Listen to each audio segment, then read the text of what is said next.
Warning, the following video is strictly the opinion of one or more gamers. This gamer has been gaming for a long time, and you may or may not agree with their opinions, and will have your own. But much like all reviews, this is an opinion, so enjoy. Hello and welcome to Wolfy's Unscripted Reviews.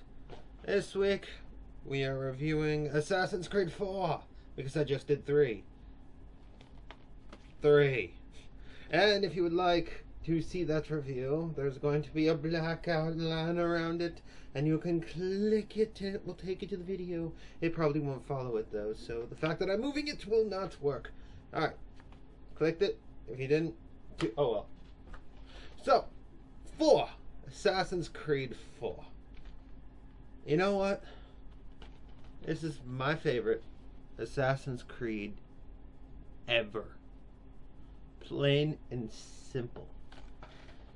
And, well, it just does everything right. Most of the things I nitpicked about 3, 4 does flawlessly.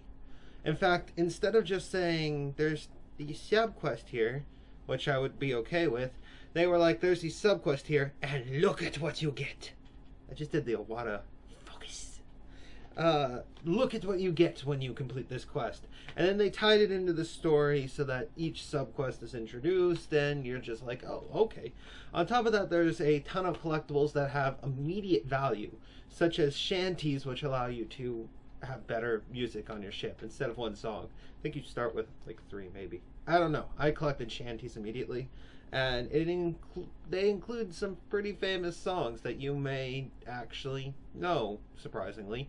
Other than that, the collectibles are pretty straightforward. They give you new items, and every item that you can obtain is pretty much displayed promptly in the captain's quarters, where you can change your outfit.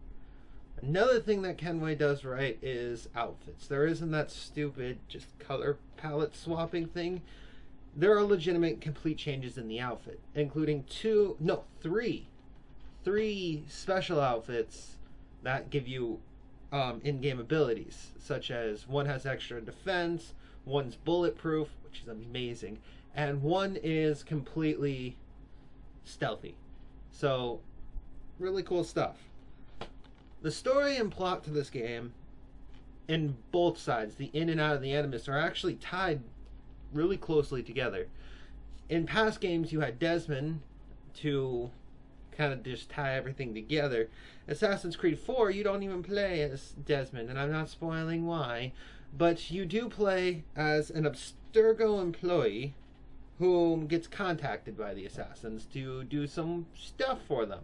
So that's kind of cool, and there's also a little bit of nods to the Desmond storyline in there, of course. And there are tons of secrets in the outside of the historical area that you can explore.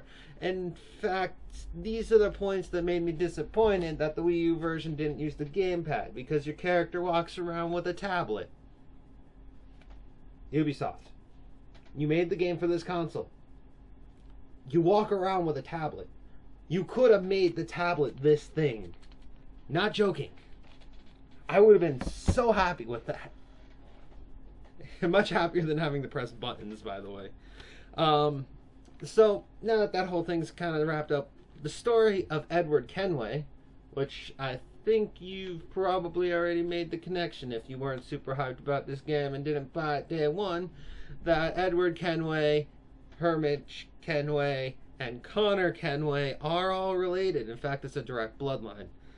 Edward is the father of your father in Assassin's Creed 3. And that being said, he is not an assassin. This on the back, a pirate trained by assassins, that's a lie. Edward is 100% pirate, and then gets a change of heart and decides to adopt the creed. Not gonna spoil how that happens, but he wasn't trained by the assassins. He was brutal to begin with. No training from assassins whatsoever.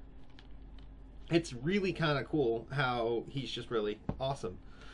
One thing that they did that's kind of a downgrade from 3 is actually the weapon system. Edward is not really customizable. He has this very, very specific set of equipment that he will carry.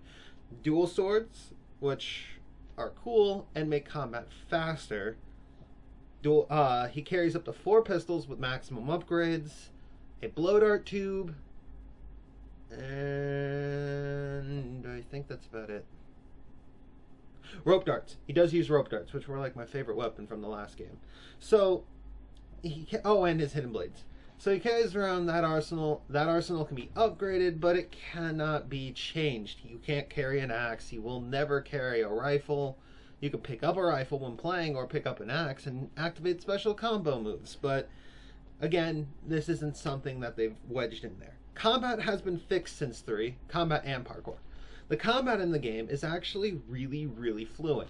It feels a lot more like free flow combat compared to the Batman Arkham series, where you can actually strike instead of just having to wait and strike.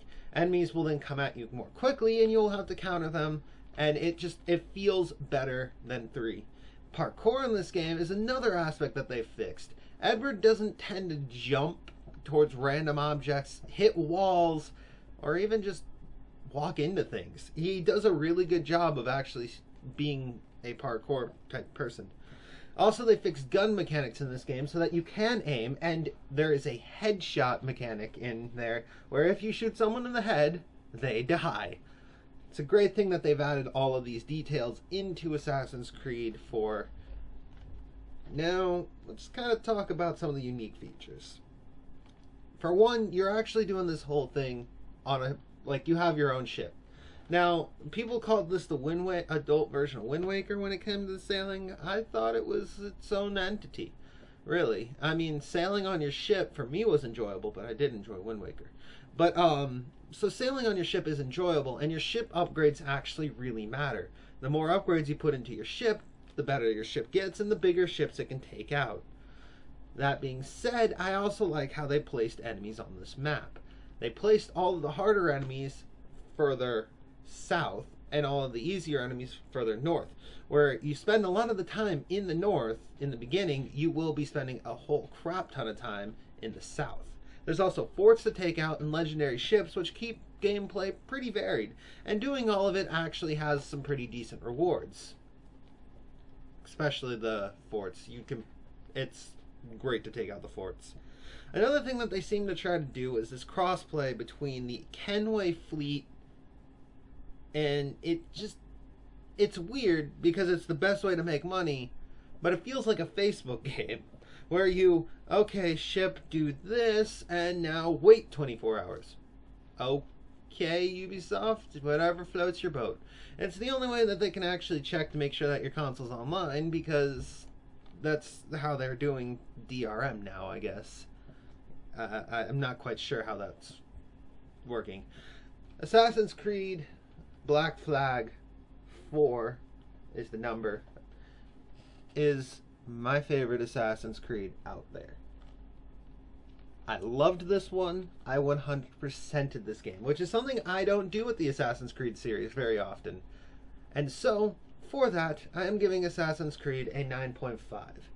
Some of the minor flaws and bugs in this game get kind of annoying, so I can't call it perfect. But it's pretty damn close to, because it's both the Assassin's Creed I've always wanted and the pirate game I've always wanted. It's a combo pack, man. And, yeah, it's a great game. Now, for gamepad usage, because there are things that they added that could have used the gamepad and almost feel designed for the gamepad, I'm going to have to say gamepad usage drops down to a 5%. Although you can do the hub thing again on your gamepad, there is no touchscreen activation. There are these treasure maps that you have to look for and find things that could have been on the bottom screen. There was that whole thing that I was telling you about carrying your tablet around. I mean, all of that could have been on the bottom screen. Well, I'm rambling on now. Thank you guys for watching. If you enjoyed watching this video, you can click the pie up in the top of the screen to see more videos. Or go down in the comment section and comment on this video. Or click the subscribe button to see all of our videos every week. We post a lot of them. Oh, I do. But either way, you can do all of that stuff and enjoy yourself, and I enjoyed making this video. So, thank you guys again. Wolfy, out.